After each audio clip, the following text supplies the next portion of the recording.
BOC flex app එක රට ඉන්න මගේ යාලුව හැමෝටමත් පාවිච්චි කරන්න පුළුවන් විදියට කොහොමද හදාගන්න කියලා අද වීඩියෝගෙන් මං ඔයාලට කතා කරනවා. ඒ වගේමයි ෆ්ලෙක්ස් ඇප් එක හරි BOC ඔන්ලයින් බැංකින් හරි පාවිච්චි කරේම නැති කෙනෙකුට උනත් කොහොමද මේ ෆ්ලෙක්ස් ඇප් එක හරියටම හදාගන්න කියලා අද වීඩියෝගෙන් මං ඔයාලට විස්තර අරන් එනවා. ඉතින් වීඩියෝ එක ස්කිප් නොකර දිගටම බලන්න. මොකද ස්ටෙප් බයි ස්ටෙප් ඔයාලට අවශ්‍ය වෙන ඒවා ඔයාලා ඇඩ් කරන්න ඕනි හැමදේම මම අද වීඩියෝ එකෙන් කියලා දෙනවා. ආදරෙන් මතක් කරනවා channel එකට subscribe එකක් දාගෙනම අපි යමු වීඩියෝ එකට. ඉතින් ඔයාලා හැමෝටම සුබ වේවා ජය වේවා. ඔන්න අදත් අරන් ආව අලුත්ම අලුත් අප්ඩේට් එකක්. ගොඩ දෙනෙක් මගෙන් අහපු ප්‍රශ්නයක් තමයි BOC Flex app එක රට ඉන්න අයට පාවිච්චි කරන්න බැරිද? නැත්නම් රට ඉන්න කෙනෙකුට මේක හදාගන්න බැරිද කියලා. ඉතින් ඇත්තටම පුළුවන්. ඔයාලා මුලින්ම කරන්න ඕනි Play Store එකට හරි App Store එකට හරි ගිහිල්ලා BOC Flex app එක download කරගන්න. ඩවන්ලෝඩ් කරගෙන ඕපන් කරගත්ත ගම ඔයාලට මෙන්න මේ විදියට ඇප් එකේ නොටිෆිකේෂන් අලෝ කරන්න මැසේජ් එකක් එනවා. මෙතනින් අලෝ කියන එක දෙන්න. ඊට පස්සේ මෙන්න මේ විදියට එන මැසේජ් එකෙන් ඔයාලා මෙතනින් කන්ටිනියු කරන්න. ඊට පස්සේ බැංක් එකේ ටර්ම්ස් ඇන්ඩ් කන්ඩිෂන් ටික ඔයාලට බලා ගන්න පුළුවන්. මෙතන මේ සම්පූර්ණම විස්තරය ඔයාලා උඩට ගන්න. උඩට ගත්තට පස්සේ තමයි accept and continue කියන එකට දෙන්න පුළුවන්. ඊට පස්සේ ඔයාලා accept and continue කියන එකට ටච් කරන්න.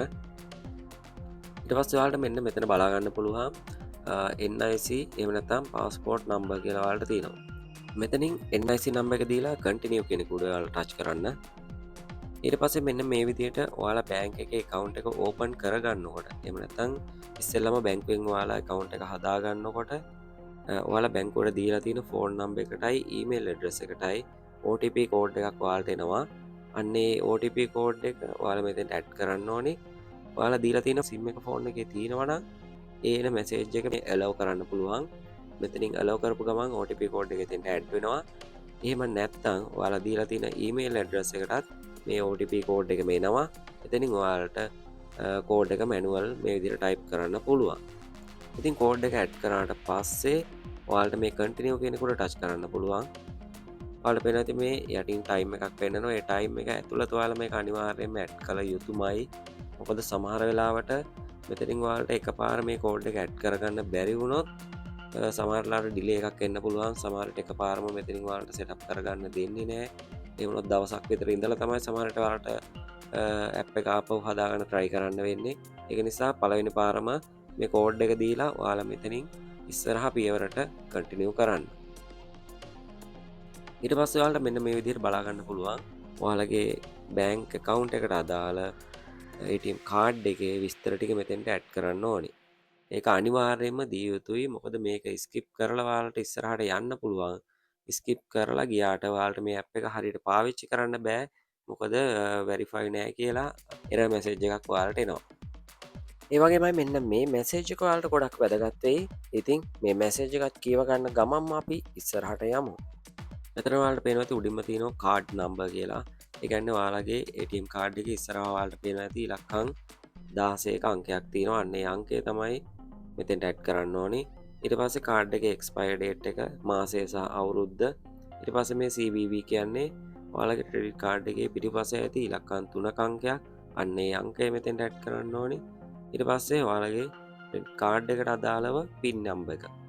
ඒ PIN නම්බරය මෙතෙන්ට ඇඩ් කරන්න ඕනේ. ඒක ඇඩ් කරා කියලා ඔයාලට කිසිම ප්‍රශ්නයක් වෙන්නේ නැහැ. මොකද ඔයාලව වෙරිෆයි කරගන්න තමයි මේ විස්තර ටික හරියටම ඉල්ලන්නේ. ඉතින් ඒ සම්පූර්ණ විස්තර ටික දීලා ඔයාලා මේ කන්ටිනියු කියන කොට ටච් කරන්න. ඊට පස්සේ ඔයාලට පේනවා ඇති මෙන්න මේ විදිහට let's set up your profile කියලා call in name එක ඔයාලා type කරන්න එනවා. මෙතෙන්ට ඔයාලා නිකන් නමක් type කරන්න පුළුවන්. ඔයාලගේ නම හරි නැත්නම් වෙන කෙනෙක්ගේ නමක් හරි මෙතන type කරන්න පුළුවන්. කිසි ප්‍රශ්නයක් නැහැ. ඊට පස්සේ නම ඇඩ් කරලා මේ කන්ටිනියු කියන කොට ටච් කරන්න. ඊට පස්සේ මෙන්න මේ විදිහට විස්තරයක් තමයි බලා ගන්න පුළුවන් වෙන්නේ. ඔයාලගේ යූසර් නේම් එක. මේ ගෙස් කරලා ඔයාලට පේනවා ඇති යූසර් නේම් තුනක් මෙතන පෙන්නලා තිනවා. ඔයාලට එතනින් එකක් සිලෙක්ට් කරගන්න පුළුවන්. එහෙම නැත්නම් ඔයාලට වෙනම එකක් මෙතන යූසර් නේම් කියන තැන ටයිප් කරන්නත් පුළුවන්. ඊට පස්සේ ඔයාලට පාස්වර්ඩ් එකක් දෙන්න පුළුවන්. ස්ට්‍රොං පාස්වර්ඩ් එකක්, කැපිටල් ඉංග්‍රීසි අකුරක්, ඉලක්කමක්, ඒ වගේ කවලමේ තියෙන පාස්වර්ඩ් එකක්, අකුරු හෝ ඉලක්කම් 8කට වැඩි එකක් දෙන්න අනිවාර්යයෙන්ම. අනිවාර්යයෙන්ම මේක ලියලා ඔයාලා කොහේ හරි නැති වෙන්න නැත්තම් කොහේ හරි සේව් කරලා හරි තියාගන්න මේ යූසර් නේම් එකයි පාස්වර්ඩ් එකයි. ඒ උඩින් ඇඩ් කරපු පාස්වර්ඩ් එකම තමයි යට තියෙන මේ re-enter your password කියන එකටත් ටයිප් කරන්න ඕනි. ඊට පස්සේ මේ continue කියනකොට ටච් කරන්න.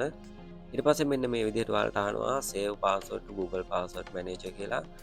මෙතනින් ඔයාලට save දෙන්නත් පුළුවන්. එහෙම වුණොත් ආපහු ඔයාලට Flex app එකට log වෙද්දී username password type කරන්න අවශ්‍ය නැහැ. එතෙන්ට ගියාම ඔයාලට මේක select කරලා ඔයාලගේ app එකට log වෙන්න පුළුවන්.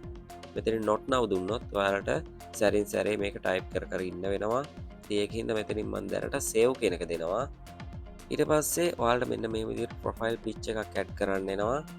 මෙතන picture එක නැති වුණත් ප්‍රශ්නයක් නැහැ. continue කියන බටන් එක උඩ touch කරනවා. ඊට පස්සේ මෙන්න මේ විදිහට ඔයාලට බලා ගන්න පුළුවන් congratulations profile created කියලා. ඔයාලගේ profile එක create වෙලා තියෙනවා සාර්ථකව. මෙතන මේ biometrics කියන එකේ ඔයාලට පේන විදිහට tick එකක් දාන්න තියෙනවා, on කරන්න තියෙනවා. ඉතින් ඒක on කරොත් ඔයාලට පුළුවන් ඔයාලගේ phone එකේ fingerprint එක හෝ pattern lock එක නැත්නම් passport එක ඒක හරහා තමයි ඊට පස්සේ ඔයාලට Flex app එකට log වෙන්න පුළුවන් වෙන්නේ. ඉතින් මම හිතනවා ඒකත් on කරලා තියාගන්න එක වටිනවා. මොකද වෙන කෙනෙක් සමහරට phone එක පාවිච්චි කරන්න හරි මොනවම හරි දෙයකට ඉල්ලගත්තොත් ඔයාලට ඒක ගනුදෙනු කරන app එකට safety එකක් වෙයි. ඉතින් ඒකත් on කරගෙන මම මෙතනින් done කරගන්නවා.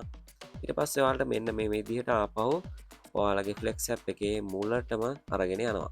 මෙතෙන්ට දෙන්න ඕනේ ඔයාලා කලින් හදාගත්තු user name එකයි password එකයි දෙක.